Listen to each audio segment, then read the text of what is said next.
des relations avec les institutions et porte-parole du gouvernement, mesdames, messieurs, honorables députés. bi ñuy déglu ci suba ba léegi 9h ba presque léegi 18h20 ay sollicitations rek lañ fi dégg ay interpellations ñu gis ne donc liggéey bi bari na trop malgré les efforts que nous sommes en train de faire yëpp sénégalais yi sax lañ xaw a nuróol su ma fi ñëwee naan leen budget bi on a mis 217 milliards parce que quel que soit le montant li am solo mooy ba xam dina permettre de prendre en charge correctement les préoccupations des Sénégalais donc su ma ciy dellu si jubluwuma ci wane ne non def nañ lii wala autoglorifier déedéet c'est juste pour vous montrer ce que nous sommes en train de faire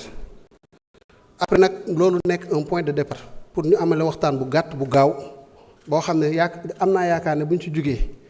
dinañ gën a defaraat suñu façon bi ñuy liggéey parce que aussi débat bi ni mu demee li ma ci jàng mooy lan mooy ne nous ne sommes pas bien organisés sur le travail maa ngi ci doon waxtaan ak sànq ak honorable député Maïmouna Bousso ak honorable député Oumar Sy mais je crois qu'il y a quand même possibilité d'améliorer la façon de travailler et Inch'Allah ce sera profitable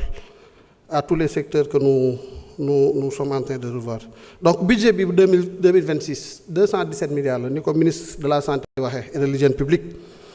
boo ko comparé ak budget 2025 bi da ngay yaakaar ne budget bi dafa wàññeeku parce que mécaniquement il y a une baisse de 50 milliards mais bu ñu ko xóotalee da ngay gis ne en réalité nekkul wàññeeku parce que am na programme bu nekkoon ministère de la santé parce que bu ngeen fàttalikoo ministère bi mi ngi tuddoon ministère de la santé et de l'action sociale donc programme protection sociale dañ ko transféré léegi ministère en charge des solidarités boo seetloo aussi am na ay programmes yu bëri yoo xam ne wax nañ ko fi qui était financé sur ressources extérieures programme yooyu dañoo arrêté donc mécaniquement comme amul reconduction dañuy comprendre aussi que ne budget bi de ce point de vue là am na lu ci wàññeeku waaye nag budget bi 217 milliards la bariwut mais mi ngi ñuy permettre ñu def lu xaw a takku bu ngeen seetloo salaire contractuel yi dañ ko fi faral di jooy lu bari li muy tardé ak yooyu essayé nañ ko doté à hauteur de 13 milliards 541 millions nga jël maintenance équipements médicaux loolu tamit bari nañu fi wax problème mu maintenance ci seen gox yi jéem nañ ci def 6 milliards 240 millions bariwul xeeb nañ ko trop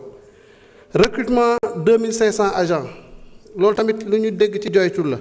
jéem nañ ko ci dugal à hauteur de 12 milliards 604 millions jéem nañ jël ci budget bi aussi yenn projet agenda national de transformation bi lu bari lu ñu fi wax c'est le niveau pas tout à fait appréciable du plateau technique dañ koy jéem a relever jéem a réhabiliter loolu lépp mi ngi ci agenda national de transformation bi pour un montant de 36 milliards loolu lépp nag 217 milliards boo ko jëlee comparé ko au budget global nga génnee bor bi génnee li ñuy wax charge commune yi nga xam ni ministère yëpp a ko bokkaat dañuy gis ne on est à 3,78% du budget waaye ministère de la santé kese nekkul di yëngatu ci wàllu santé le secteur est un peu plus englobant boo jëlee li nga xam ne mi ngi présidence de la république nga xam ne ci wàllu hôpitaux yi la lu demee ni ki Matlaboul Fawzeyni lu demee ni ki hôpital Le Dantec ne serait-ce que côté maîtrise d'ouvrage délégué ngay gis ne FONSIS moo yor lu mel noonu te mi ngi présidence de la république ña ngi fa def 2,2 milliards kon loolu ci secteur bi la jëm nga dem secrétariat général du gouvernement am na fa projet SIDA yaakaar naa ci wér-gu-yaram la programme de nutrition day dugg ci santé def nañ fa 5,3 milliards nga dem ministère des infrastructures xam ngeen ne député presque wax nañ ko ne nañ dox ci centre santé yi seen département am na un projet de construction de centre de santé de 35 centres de santé plus exactement à hauteur de 60 milliards mi ngi ministère des infrastructures am na projet de construction du centre d'oncologie nationale 25 milliards mi ngi ministère des infrastructures nga dem ministère de l'hydraulique di nga fa fekk 23 milliards yoo xam ne dañ ko fa def pour impacter le secteur de la santé par rapport effectivement au projet d'amélioration de l'accès à l'eau potable. Nga dem ministère des forces armées xam ngeen ne hôpital principal lu mel ni hôpital principal hôpital Ouakam bi ak yu demee noonu ministère des forces armées lañ nekk parce que c'est la médecine militaire def nañ fa 14,691 milliards. Imputation budgétaire pour les fonctionnaires les agents de l'État de manière générale 20 milliards ainsi de suite ainsi de suite. Lu ma ci jublu mooy en plus de ce que nous avons mis au profit du ministère de la santé et de l'hygiène publique il y a beaucoup d'autres dotations budgétaires yu nekk ci yeneen départements sectoriels yeneen institutions qui assurent en tout cas la couverture du secteur. Loolu lépp nag boo ko dajalee dañuy jógee 3,78% du budget dem ba 7,26%. waaye nekkul ne montant bi dafa tuuti rek que la solution tout de suite et maintenant mooy dañ war a yokk budget bi loolu lu am solo la te yaakaar naa ne ala kulli xaalin objectif bu am solo la war doon ci ñun mooy nu ñu fexee ba budget ministère de la santé mu yokk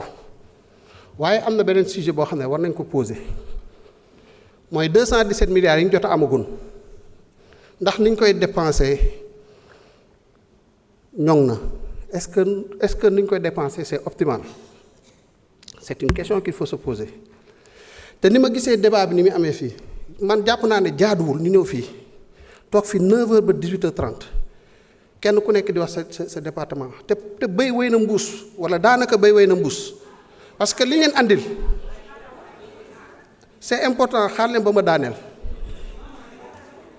c'est pas pour dire que li ngeen di def waroo leen ko def c'est pas pour dire que li ñuy def waruñu ko def mais je vous explique déglu ma rek honorable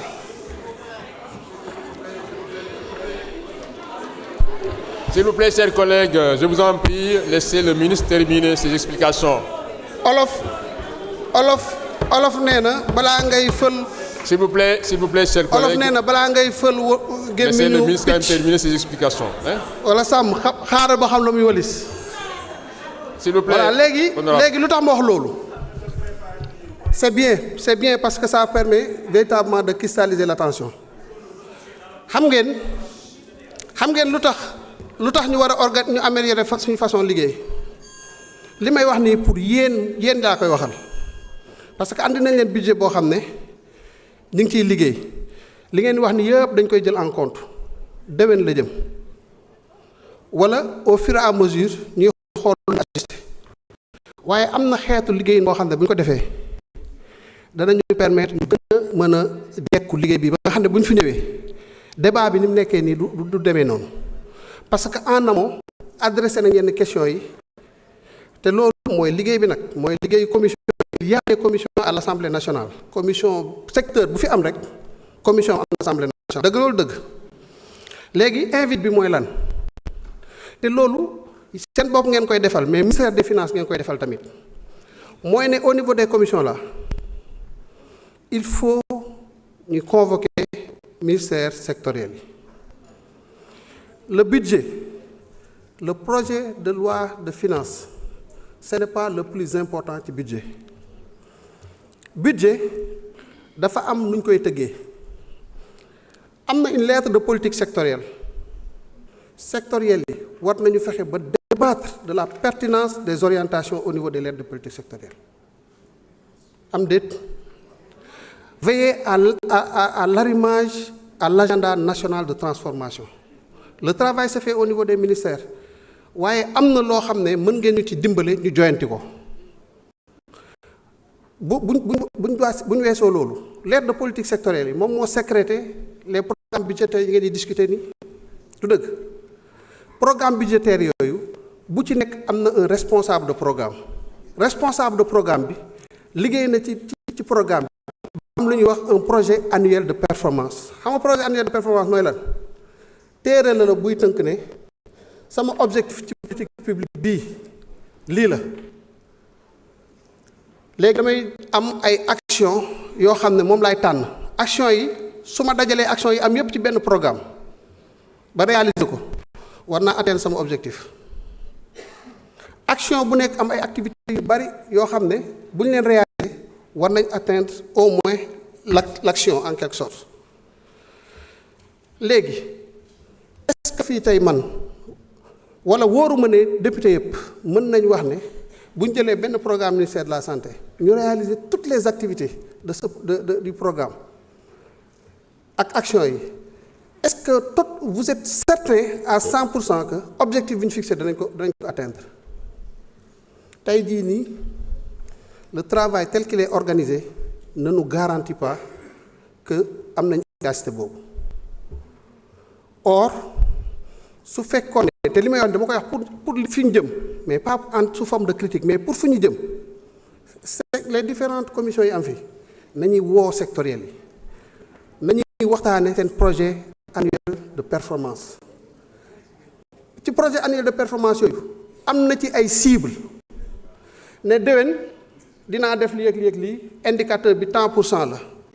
amaana même indicateur bi wala cible bi ce n'est pas ambitieux par rapport à tout ce qu'on pourrait faire, la problématique de l'efficience budgétaire.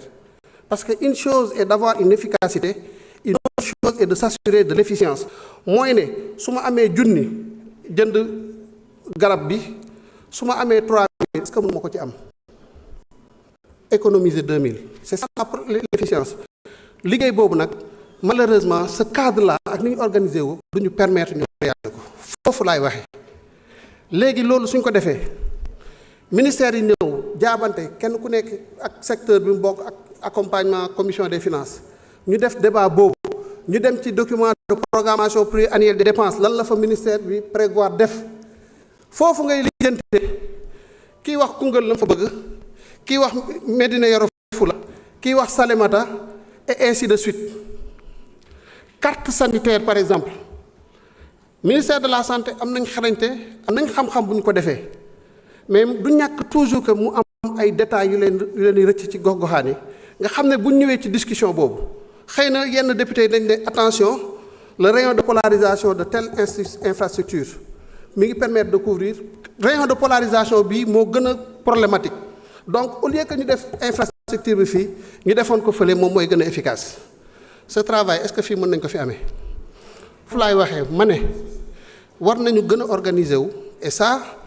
peut-être réflexion la boo xam ne day am ñun on est là pour accompagner parce que bis bu ngeen ko defee li ñuy andil ñun mooy garantir une meilleure efficacité voire une meilleure efficience dans l'allocation des ressources budgétaires parce que gis ngeen ne les ressources là elles ne sont pas suffisantes ñi fi jaar ñëpp ku fi ñëw nee nañ la yokkal dëgg lawul dëgg parce que nag ñëpp lañ war a yokkal waaye est-ce que am nañ mën-mënu yokkal ñëpp moment bi ñu ko bëggee moo tax nag dërëm bu ñuy dugal ñu war a saytu ba mu wóor ñu ne fi ñu ko dugal mooy ëpp efficacité que par rapport ak feneen fi ñu ko mënoon a dugal débat boobu dañuy yóbbu sax xëy na reposer la problématique comme le disait tout à l'heure de l'honorable député Maïmouna Bousso du format du débat d'orientation budgétaire yooyu ay réflexion la yoo xam ne on ne peut pas se soustraire de cela loolu nag bu weesoo ñu jéem a tontu ci question yu kii rek te bariwut yi fi concerné ministère des finances à part question yëpp ministère des finances la concerné mooy naka la ñuy yokkee budget yëpp